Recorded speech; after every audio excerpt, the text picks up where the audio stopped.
எல்லாருக்கும் வணக்கம். வன்முறை அப்பா நல்ல டைட்டில், நல்ல விஷயத்த சொல்லணும்னு ஆசைப்பட்டிருக்காங்க. ஒரு குறும்படங்கிறதுனால கொஞ்சமாக சொல்லிட்டாங்க. இதுவே ஒரு பெரிய திரைப்படமாக இருந்தால் ஒரு 2.5 மணி நேரம் ஒரு வார்த்தை தான். திருக்குறளில் ஒரு ஒரு ஒரு 1.25 அடியால் உலகம் அளந்ததுன்னு ஒரு சொல்லுவாங்க. அந்த மாதிரி இந்த குறும்படத்தில் ஒரு மெசேஜ் சொல்லணுங்கிறதுக்காக அவ்வளோதான் சொல்ல முடியும். இது படமாக இருந்தால் ஒரு 2.25 மணி நேரம் வரும். இது ஒரு 15-20 நிமிஷம். அவர் கிடைச்ச சந்தர்ப்பத்தில் அவர் சொல்லியிருக்காரு.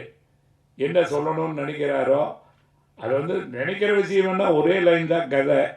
அந்த கதை எப்படி நடந்தால் எப்படி இருப்பாங்க, அவங்க வளர்ப்புனால மட்டுமே வளர்ப்பு எப்படியோ அப்படித்தான் ஆவாங்கங்கிறதெல்லாம் இப்போது ஒரு கதாசிரியருங்கிற முறையில் அப்படி இல்லாமல் கூட நல்லா வந்தவங்கெல்லாம் இருக்காங்க. ஒவ்வொரு வருடமும் ஒவ்வொரு வருஷமும் கடைசியில் பார்த்தா ஒரு ஆட்டோ ரிக்ஷா ஓட்டுற பையன்தான் முதல் மார்க் வாங்குறான்.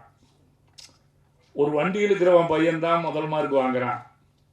ஒரு அப்பா அம்மா சொல்லி கொடுத்ததுனால ஒருத்தர் வந்துட மாட்டாங்க.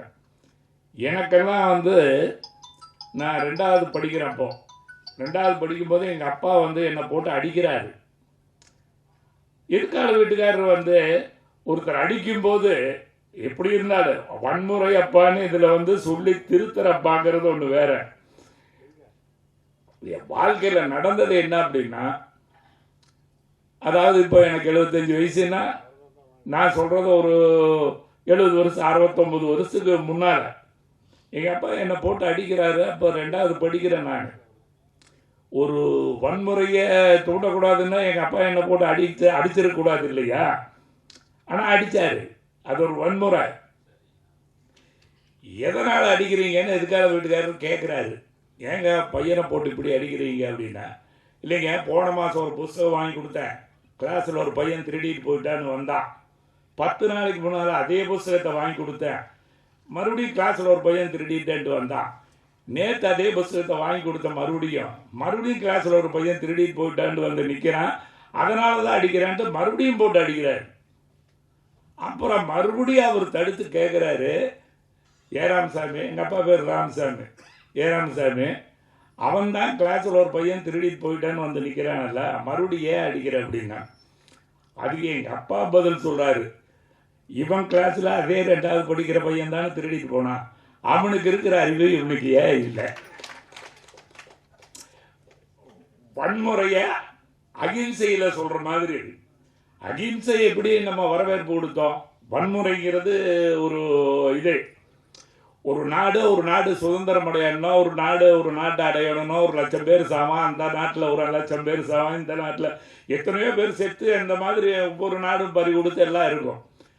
அப்படி ஒரு நாடு சண்டை போட்டு 1,00,000 பேர் 10,00,000 பேர் செத்து தான் சுதந்திரம் வாங்கணுங்கிறது இல்லை, அகிம்சையிலேயே வாங்க முடியுங்கிறது காட்டினதுனால தான் இந்தியாவுக்கு அந்த காந்திக்கு ஒரு மரியாதை கிடைச்சது.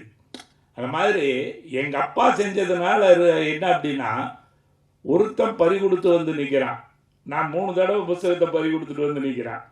அப்போ அவர் கேட்குறதுல ஒன்றும் தப்பு கிடையாது. அதே 2ஆம் கிளாஸில் படிக்கிற பையன், இதான் 10ஆம் கிளாஸ் படிக்கிற பையன் எடுத்துகிட்டு போயிருந்தாலும் கூட பரவாயில்ல, இவனுக்கு ஒன்றும் தெரியாதுன்னு சொல்லலாம். அதே 2ஆவதுல படிக்கிற பையன் ஒருத்தன் பறி கொடுத்துட்டு நிற்கிறான், ஒருத்தன் இந்த மாதிரி எடுத்துகிட்டு போகிறான். இந்த மாதிரி நிறைய வாழ்க்கையில் நடக்கிற சம்பவங்கள் இருக்குது. அதுக்கு சொல்கிறோம், பெரிய பெரிய தலைவர்கள் சொல்கிறாங்க, சினிமாவிலேயே சொல்கிறோம், பொதுக்கூட்டங்களில் சொல்கிறோம். இவர்னால விஸ்வநாதன் தானே அவர், விஸ்வநாதன், MS விஸ்வநாதனுக்கு அப்புறம் ஒரு MSங்கிறது எஸ் மட்டும் வச்சுக்கிட்டாரு கே. அப்போது இது எப்படி இருந்தாலும் இந்த விஷயத்தை இவர் படமாக இருந்தால் பெருசாக சொல்லியிருப்பார். சின்ன விஷயத்தில் அழகாக அவர் என்ன சொல்லணுமோ சொல்ல வந்தாரோ, அவருக்கு இதுக்கெல்லாம் என்னென்ன தடை இருந்ததோங்கிறதெல்லாம் படம் பார்க்கும்போது நம்ம கொஞ்சம் அதிகமாக திங்க் பண்ணுவோம். அந்த அதிகமாக திங்க் பண்ணும்போது இன்னும் அவர் சிறப்பாக பெரிய படமாக கொடுத்துருந்தா நல்லா சொல்லியிருப்பாரோங்கிறது இதுவே இவருடைய முயற்சிக்கு பெரிய வெற்றி தான். அடுத்து இன்னொரு பெரிய வெற்றியை அவர் தேடி போகட்டும். நன்றி, வணக்கம். இனிய வணக்கங்கள். வன்முறை அப்பா, தந்தையர் தினத்தில் ஒரு நல்ல அருமையான படம். விஸ்வநாதன் சார், அதாவது அவர் சினிமாவை மிகவும் நேசிக்கின்றவர். அதுதான் இந்த படத்தை அதனுடைய வெளிப்பாடு தான் இந்த படம். ஏன்னா நான் பண்ணியே தீருவேன்னு அவருடைய சொந்த முயற்சியில் ஒன்றையும், அதாவது டிஐனா என்ன, சிஜினா என்னன்ற அளவுக்கு ஒன்றையும் கற்றுக்கிட்டு ஒன்றுக்காகவும் மெனக்கட்டு அவர் அலைஞ்சி திரிஞ்சது எல்லாத்தையுமே நான் பார்த்தேன். யாரால் இது நடக்கும்னு ஒருத்தரையும் தேடி போய் நல்ல ஒரு கடுமையான ஒரு முயற்சி எடுத்து இன்றைக்கி இந்த படத்தை இங்கே கொண்டு வந்து நிறுத்தியிருக்காரு. இன்னும் அதாவது சார் சொன்ன மாதிரி இது ஒரு சின்ன படம். அவருக்கு இன்னும் நேரம் கிடச்சிருந்தா இன்னும் நல்லா பண்ணியிருந்திருக்கலாம். தொழில்நுட்பம் என்பதை இன்னும் சிறப்பாக இந்த படத்தில் அமைத்திருந்தால் இது இன்னும் உண்மையிலே அந்த உலக அளவுன்னு பேசினாங்களா அந்த அளவுக்கு ஒரு படமாக நிச்சயமாக இருந்திருக்கும். ஏன்னா அது சொல்ல வந்த கருத்தை அருமையான கருத்தை எடுத்துக்கிட்டு கருத்தை ரொம்ப அற்புதமாக சொல்லியிருக்காரு. வளர்ப்பினால் தான் ஒருவன் அப்படிங்கிறது இது படங்கள்லேயும் வந்த ஒரு மெசேஜ் தான். அதை ரொம்ப நல்லா அவர் முயற்சி பண்ணி சொல்லியிருக்காரு. அடுத்து ஒரு பெரிய சின்ன ஓட்டத்தில் 100 மீட்டர் ஓடி முடிச்சுட்டு அடுத்து மராத்தான் ஓடுறதுக்கு தயாராகிருக்காரு. அதற்கு முன்னால் இன்னும் தெளிவாக நிறையா அவர் நிச்சயமாக செய்வார். ஏன்னா அவரை கூடவே இருந்து பார்த்தவன் நான். நிறையா விஷயங்களை உள்ள பூந்து எல்லாத்தையுமே செய்யக்கூடியவர். இன்னும் கடுமையாக உழைத்து அந்த படத்தை மிகப்பெரிய வெற்றி படமாக அமைக்க வேண்டும் என்று இந்த நேரத்திலே கேட்டுக்கொண்டு தந்த இந்த வாய்ப்புக்கு நன்றி கூறி விடைபெறுகிறேன். நன்றி, வணக்கம். வந்திருக்கும் அனைவருக்கும் வணக்கம். மேடையில் இருக்க அனைத்து பெரியவர்களுக்கும் ஆர் சுந்தரராஜன் ஐயா அவர்கள் அவர் நான் ஒர்க் பண்ணியிருக்கேன். அவரோட வேலை செய்யும்போது அவ்வளோ சந்தோஷமாக இருக்கும். ஒரு தயாரிப்பாளர் டைரக்ஷனில் பண்ணியிருக்கேன். அந்த பாக்கியம் எனக்கு கிடையாது சார். வணக்கம் சார். உண்மையிலே உங்கள் படம் இல்லை அந்த ஒரு பாக்கியம் எனக்கு கிடைச்சிருக்காது. ரொம்ப சந்தோஷமான விஷயம். அரவிந்த் சார் அவரும் மிகப்பெரிய இயக்குனர். இப்போ நம்ம இவர் இயக்குனர் விஸ்வநாத் சார் வயலன்ஸ் அப்போனா இவர் சைலன்ஸ் அப்பா ஆகிட்டார். நான் கூட வயலன்ஸ்னால் நான் என்ன நினச்சேன், சரி இவர் யாரையும் போட்டு அடிப்பார், குத்துவார், கட்டிக்கிறது, வெட்டுவார் போடுறதுன்னு பார்த்தா சைலன்ஸ் அப்பா. நான் நினச்சிக்கிட்டே இருக்கேன், என்ன வயலன்ஸ் அப்பா நாங்கள் சைலன்ஸ் அப்பா இருக்காரு அப்படின்னு நினச்சேன். ஆனால் அற்புதமான ஒரு கதை சார். உண்மையாகவே இந்த காலகட்டத்துக்கு தேவையான கதை. ஏன்னா இன்றைக்கி எல்லாரும் போதையில் எப்படி தடம் தெரியாமல் போயிட்டுருக்காங்க. ஒரு அப்பா நினச்சா என்னமும் பண்ண முடியுங்கிறது ஒரு அருமையான கதை. ஏன்னா என்னை பொறுத்த வரைக்கும் இப்போ ஆர் சுந்தரராஜன் அவர்கள் சொல்லும்போது சொன்னாங்க, என்னை பொறுத்த வரைக்கும் எங்கள் ஊர் கிராமம், ரொம்ப கிராமம் தூத்துக்குடியில். அது வீடு மட்டும் இந்த முத்தம் மட்டும் அவ்வளோ தூரம் இருக்கும். திண்ணை கட்டி வச்சுருப்பாங்க. அந்த சாணிலாம் மொழி அதில் படுத்திருப்போம். 9 பேர், நான் 9வது பையன். எங்கள் அப்பா கதை சொல்லுவாங்க. பீமன் எப்படி இருந்தார், அர்ஜுனன் எப்படி இருந்தார், கிருஷ்ணர் எப்படி இருந்தார் அப்படி கதை சொல்லுவாங்க. அந்த ஒழுக்கம் தர்மர் எப்படி இருந்தார், அந்த ஒழுக்கமாக கடைசி வரைக்கும் நான் இருக்கணும்னு இது வரைக்கும் இருக்கிறேன். அதுதான் அவர் இப்போ சொல்லியிருக்காரு. அந்த கதை தான். இப்போ செல்ஃபோன் பார்த்துட்டு அது எப்படி அப்படின்ட்டு சொல்லிட்டு அவங்க வேறு ரூட்டில் போகிறாங்க. ஏன்னா கிச்சனே நிறையா வீட்டில் இல்லைங்கிறாங்க, ஹாலே இல்லை, நிறையா வீட்டில் பெட்ரூம் மட்டும்தான் இருக்குது. அது இவர் சொன்ன ஹாலே இல்லை, ஆமாம் ஆளே இல்லை, கரெக்டு, ஆளும் இல்லை ஆளும் இல்லை. ஏன்னா அப்படி ஆகி போச்சு. ஏன்னா ஒருத்தர் தானே இருக்காங்க, ஒரு பையன் தான், இல்லை ஒரு பொண்ணு, அம்மா அப்பா 2 பேரும் சண்டை போட்டு தனியாக கொடுத்துருவாங்க, பிள்ளை தனியாக கொடுத்துருவோம். அதனால் சொல்கிறதுக்கு அறிவுரை சொல்கிறதுக்கு ஆள் இல்லை. அந்த கதையை ரொம்ப அற்புதமாக ஒரு அழகாக சொல்லியிருக்காரு. அந்த நல்ல நடிக்க வச்சுருக்காரு. அவர் நடிக்கிற வாழ்ந்துருக்காரு சார். நடிக்கிற வாழ்ந்துட்டார். அந்த பையன் சின்ன பையன் ரொம்ப நல்லா. அவங்க எங்கே வரலையா, அந்த பையன்லாம் வரலையா? கொஞ்சம் வெளியில் இருக்காரு, பாதி கொஞ்சம் வெளியே இருக்காரு, கொஞ்சம் உள்ள இருக்காரா? சரி. அவர் இன்னொருத்தர் நடிச்சிருக்காரு, அவர் திருநெல்வேலி ரவுடி. ஓகே, பரவாயில்ல, எல்லாம் நல்லா நடிச்சிருந்தாங்க. ஏன்னா ஒரு சீன்லேயே அவன் எப்படி அவன் திருப்பி குத்த வராங்கிறதெல்லாம் தெரியாது. ஆனால் ஒரு சீன் போட்டு அவன் திருந்தி போகிற மாதிரி எடுத்துருந்தீங்க. ரொம்ப நல்லா இருக்குது. இந்த படமாக எடுக்கும்போது நல்ல ஒரு ஆக்ஷன் படமாக எடுங்க. இல்லை எங்களுக்கு இல்லை, எங்கள் ஃப்ரெண்டு நடிகர்களுக்கு வேலை கொடுங்க, சன் மாஸ்டருக்கு வேலை கொடுங்க. நாங்களே கத்தி காமிச்சாலும் குத்திருவாம்பளுக்கு மாடியில் போய் தான் நினச்சேன்.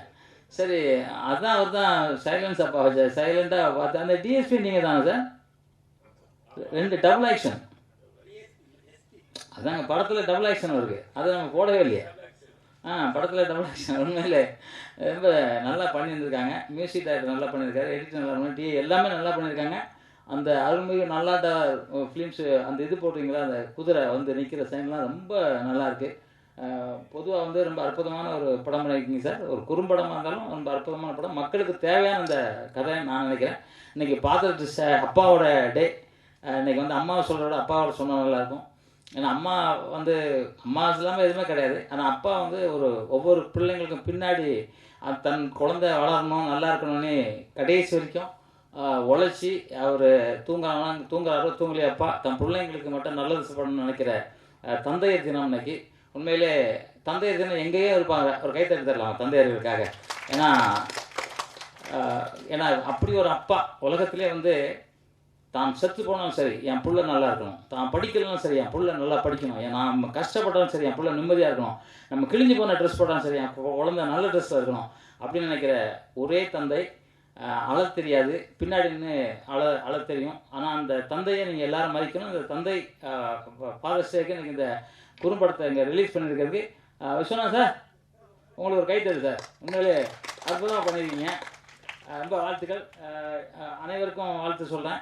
ரொம்ப நன்றி. இதை வந்து திரைப்படமாக எடுத்து மிகப்பெரிய வெற்றி படமாக ஆக்கணும் அப்படிங்கிறது என்னோட நம்பிக்கை. நிச்சயமாக அவர் பண்ணுவார். ஏன்னா எனக்கு அவர் வந்து ஒரு சின்ன வேலைக்காக அங்கேருந்து ஊர்லேருந்து இங்கே வந்துடுவார். நான் கேட்பேன், ஏன் சார் ஊர்லேருந்து இங்கே வரீங்க, இங்கேயே ஒரு ஃபோன் பண்ண வேண்டியதானே. இல்லை அங்கே பார்க்க போனேன் இங்கே பார்க்க போனேன்ட்டு வருவார். திடீர்னு பார்த்தா நைட்டு பேசுவார், சார் நான் அங்கே நின்றுட்டு இருக்கேன் பாரு. ஏன்னா உழைப்பு அவ்வளோ உழைக்கிற இந்த வயசில். என்ன சார் வயசு உங்களுக்கு சொல்லுங்க சார். அவர் சுந்தரராஜன் சொன்னார் 75, நான் 73. உங்களுக்கு என்ன வயசு? ஓய் ஆமாம், இல்லை ஹீரோயினை லவ் பண்ண மாட்டாங்கன்னு பார்க்குறாரு. இப்போ நம்ம வயசு சொல்லிட்டோம், யாரும் லவ் பண்ணுறது, அவர் லவ் பண்ணுறதுனால சொல்ல மாட்டேங்கிறாரு. சரி பரவாயில்ல சார், நல்லா இருக்கேன். நன்றி, வாழ்த்துக்கள். நன்றி, வணக்கம். பத்திரிகை நண்பர்களுக்கும் இந்த படத்தை காண வந்த நண்பர்களுக்கும் கெஸ்ட்டு என்னோட நண்பர்கள் சார் சுந்தரன் சார், இவர் நம்ம ஜாக்கோர் சார், அடுத்து நம்ம வந்து அரவிந்த் சார், நம்ம வந்து 20 வருஷம் நண்பர்கள். அவங்க இந்த படத்தை வந்து நான் கதையோசனை எழுதும்போது நம்ம வந்து எப்படி வந்து இந்த படத்தை வந்து ஒரு தந்தை மகன் இவங்களுக்குள்ள இது நம்ம எப்படி கொண்டு போகணும்னு சொல்லி யோசித்தேன். கிட்டத்தட்ட ஒரு 3 மாதமாக யோசித்த பிற்பாடு எனக்கு இப்படி இந்த படம் பண்ணலாம் அப்படிங்கிறது ஒரு எதிரும் வந்துச்சு. வேறு அது அந்த படம் தயார் பண்ணிக்கும் போது எனக்கு ஒரு சின்ன ஆக்சிடெண்ட்டு. அந்த ஆக்சிடெண்ட் முடித்து திருப்பி நான் வந்து ஒரு 2 வருஷம் பின்னாடி போகிறேன். வந்து திருப்பி படத்தில் இது பண்ணுறேன். இது வந்து வந்தவங்க எல்லாத்துக்கும், பத்திரிகையாளர் எல்லாத்துக்கும் நன்றி, வணக்கம்.